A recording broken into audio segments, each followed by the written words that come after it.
and welcome everyone to the Rapid Fire. We have Shashank Dixit with us. Welcome, Shashank.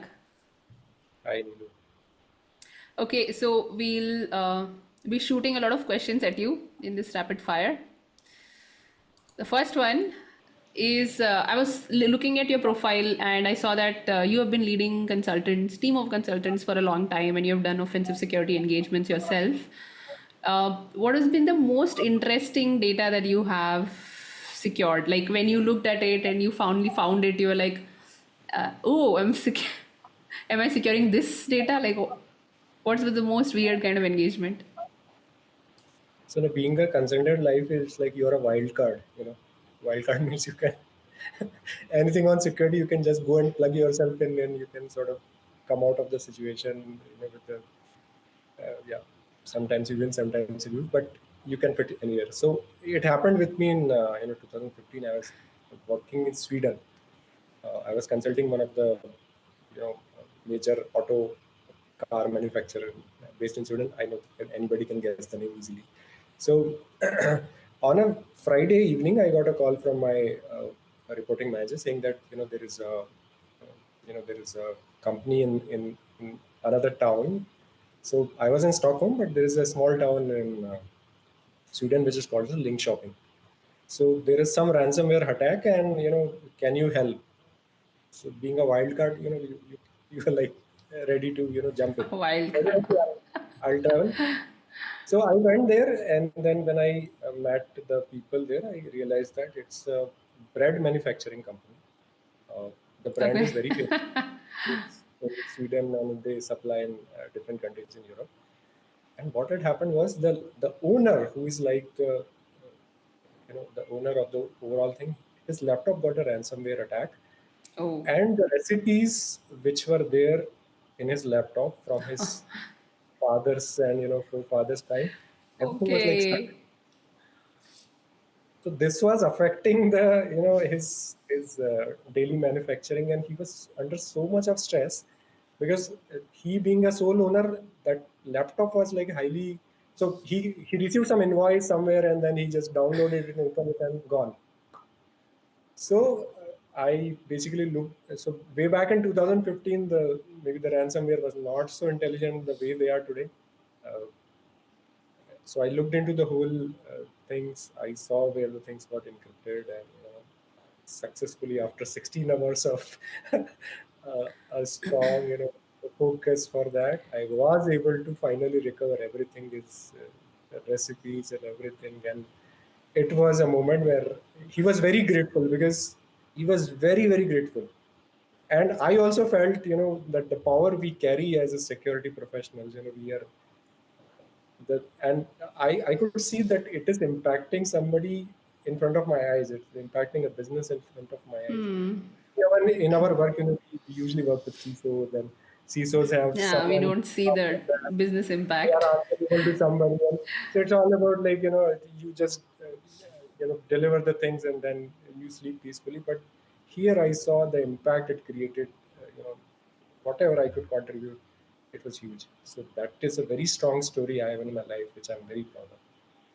Every time you eat bread, you would remember that. Is it? I have kept the souvenir. I kept so he took me to the main place where his all there is a proper cafeteria, a big cafeteria there where all his the proprietary things they sell and everything. And so he gave me that sort of souvenir. So it was their logo and everything. So I kept it. Nice, nice. Quite a personal touch, which Yeah. I don't see that too much these days, which is good. Okay, so your bio, I was looking at your profile and bio, and it says that you're a musician as well. Uh, can you talk more about it? You had a band earlier. I know about it. I think you should. Can you elaborate for the Yes. Tusker and the Croc? Yes, yes. So we are like group of friends who come up with, like, diverse skill sets in music. Somebody is able to play a different instrument. So we like gathered together and we started a band called as Tuskers and the Croc, and we were able to like we were performing in multiple places, including some college fests, and so it was a very nice experience. It was, so I was one of the lead guitarists, and lead singer as well. So mainly I'm more of a singing guy rather than guitaring. So Single person band or what? indie sort of more of a fusion with some chants, some Sanskrit chants, and so it was an Oh, interesting thing. Yeah, but now life takes over when you. yeah. But So you were playing guitar and then you were also into Indian classical, if I'm not Indian wrong. classical is something which is still I am in touch. So I've been learning, more and more. So, it is said if you are like being gifted a good voice, definitely you should, work on it and make it more, sharper. Want to sing a line? That's too much for a security podcast. Security podcast. There are no limits to thinking like a hacker, I think. But anyway, not make you uncomfortable. But I think I will, for all the audience, I will put in some secret links which I found online. So for them to have some. Don't do that. So, okay, the next one is what's the most memorable thing that you have from your, especially from your initial years in security? You've been in security for a long time, I think, and I Yes. was looking at your profile, you've done various roles, you're still, doing new stuff as well as you are in sync with the consulting side as well. So, what's the initial years tell you about? So when I started career in security, there was no properly defined path.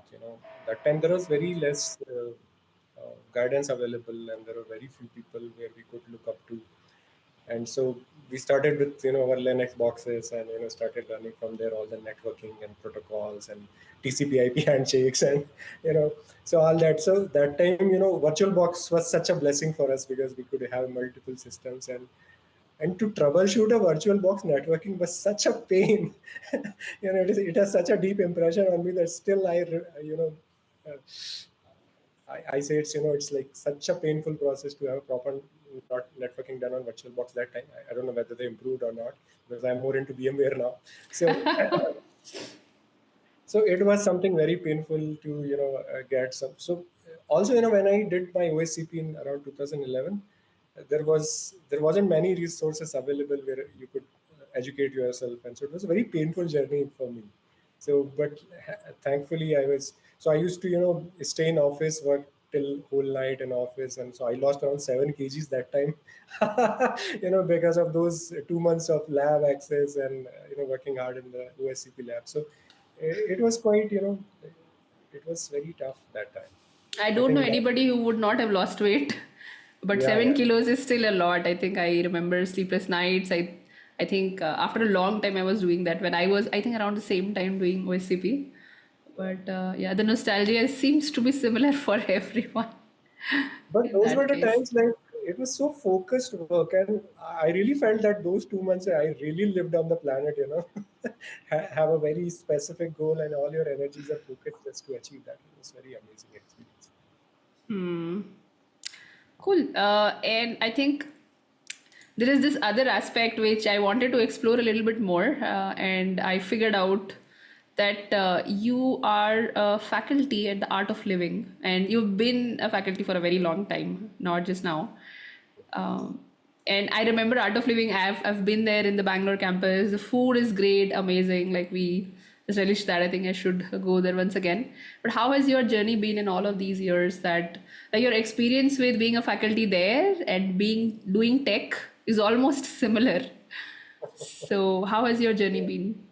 I always say, I am in a profession of, you know, finding those security issues, um, and giving sort of a security assurance, making sure that are patched properly, and have uh, the ideal what we want to achieve is have a kind of security which cannot be breached, right? About Art of Living, it's like you carry some vulnerabilities in your system basically. It's basically the negative emotions or the ups and downs of energies, or so all that whatever we call mental health today. There's a lot of talk on mental health. So all those are vulnerabilities, I say. And Art of Living gave some tools and techniques which basically were able to I was able to patch those vulnerabilities, and it's like a continuous process. So basically we're working on your breath, so working on your mind and body, it is possible to achieve that kind of security which cannot be breached by external forces or external situations. And uh, you know so that's the power what I got. So by daily practicing those techniques and tools, it is easy to be happier, it is easy to be calmer, it is happy to take rational, intelligent decisions. And of course, I always say that happy people are asset to the world. It is only because of stress that people create troubles around and troubles everywhere. So it is a moral responsibility for everyone to be happy so that they can spread happiness.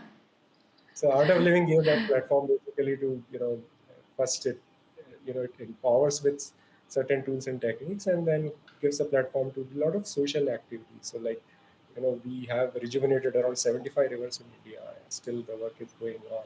And there are a lot of, there's thousands of projects Art of Living is doing, and a privilege to being a part of this movement and being as a teacher and a meditation teacher.